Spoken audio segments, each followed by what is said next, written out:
હવે આગળ છે બાયોસ્ફિયર. બાયોસ્ફિયર એટલે શું કહી શકો ખરા તમે? યસ, બાયોસ્ફિયર એટલે કે જીવાવરણ, જ્યાં ઓલું ત્રણેય ભેગું થાય એ. કોણ ત્રણ? મૃદાવરણ, જલાવરણ અને વાતાવરણ. તો કે biosphere is a thin layer.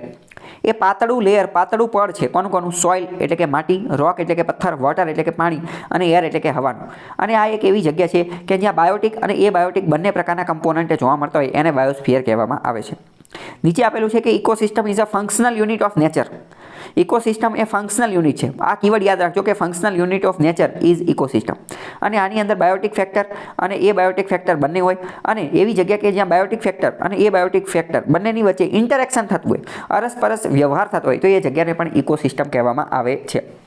કારણ કે એવી જગ્યા કે જ્યાં બાયોટિક અને એબાયોટિકનું ઇન્ટરેક્શન, અરસપરસ જે રિલેશન, સંબંધ જે રચાતો હશે, તો ત્યાં તો સજીવો રહેતા હશે ને, એટલે જ તો એને ઇકોસિસ્ટમ કહેવામાં આવે. ચલો હું તમને એક ક્વેશ્ચન પૂછું. શું એબાયોટિક ફેક્ટરની વગર સજીવો રહી શકે ખરા? યસ, રહી શકશે નહીં. કેમ? કારણ કે એબાયોટિક ફેક્ટર જે છે એમાંથી તો આપણને ખોરાક મળે છે, એમાંથી જ તો આપણને એનર્જી મળે છે, ઉર્જા મળે છે. કારણ કે સમજો કે કાર્બન આપણે કાર્બોહાઈડ્રેટ્સ ઉર્જા તરીકે લેતા હોય, પ્રોટીન ને એ બધું લેતા હોય, તો એ બધું તો આપણને વનસ્પતિમાંથી, ઓલા પેલામાંથી મળે છે, સનલાઇટમાંથી, વરસાદમાંથી, પાણીમાંથી, હ્યુમિડિટી, ભેજમાંથી ને એ બધામાંથી. તો એની વગર આપણે રહી શકીએ નહીં. બરાબર? તો એ બધું જે બે ભેગું થતું હોય એને ઇકોસિસ્ટમ કહેવામાં આવે છે. ચલો હવે છે આગળનો ટોપિક, કેરેક્ટરિસ્ટિક્સ ઓફ ઇકોસિસ્ટમ. ઇકોસિસ્ટમની લાક્ષણિકતાઓ. ઇકોસિસ્ટમ કેવી દેખાતી હોય, એની લાક્ષણિકતા કેવી છે? તો પહેલાં તો જોઈએ કે ઇકોસિસ્ટમ જે છે ને એ એક રીતે કહી શકીએ કે બાયોસ્ફિયરનો એક ચોક્કસ એરિયા છે. બાયોસ્ફિયરનો એક ચોક્કસ વિસ્તાર છે. બાયોસ્ફિયર એટલે જીવાવરણ, એનો એક ચોક્કસ વિસ્તાર છે. આ એક ફંક્શનલ યુનિટ છે.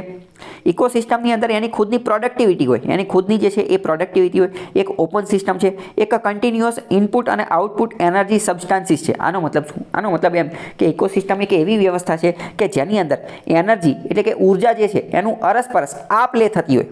એનર્જી, ઉર્જા જે છે એની આપ લે થતી હોય. પહેલાં તો આ વિધાન તમે સમજી શકો કે ન સમજી શકો કે ઇકોસિસ્ટમમાં ઉર્જાની આપ લે થતી હોય?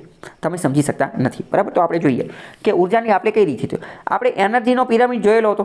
એનર્જીનો પિરામિડ. બરાબર? તો એનર્જીનો જે પિરામિડ હતો એની અહીંયા વાત કરે છે. એનર્જીના પિરામિડમાં આપણે શું જોયું હતું કે 10% લિન્ડેનનો રૂલ જોયો હતો. લિન્ડેનનો 10%નો સિદ્ધાંત. લિન્ડેનનો 10%નો સિદ્ધાંત શું હતો ખ્યાલ છે? રાઈટ.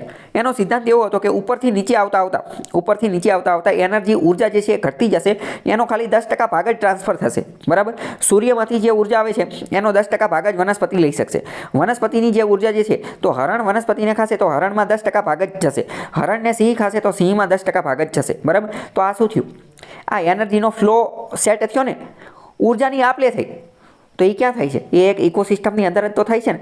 તો ઇકોસિસ્ટમની અંદર એક કન્ટિન્યુઅસ એટલે કે ચાલુ રીતે ઇનપુટ અને આઉટપુટ. ઇનપુટ એટલે આવક, આઉટપુટ એટલે જાવક. કોની? તો કે એનર્જી, ઉર્જા અને સબસ્ટેન્સીસ, અલગ અલગ પદાર્થોની આવક જાવક, ઉર્જાની આવક જાવક ચાલુ હોય છે. વિધાન સાચું પડે ખોટું પડે? સાચું પડશે. બરાબર? તો આ પણ એક એની લાક્ષણિકતા છે.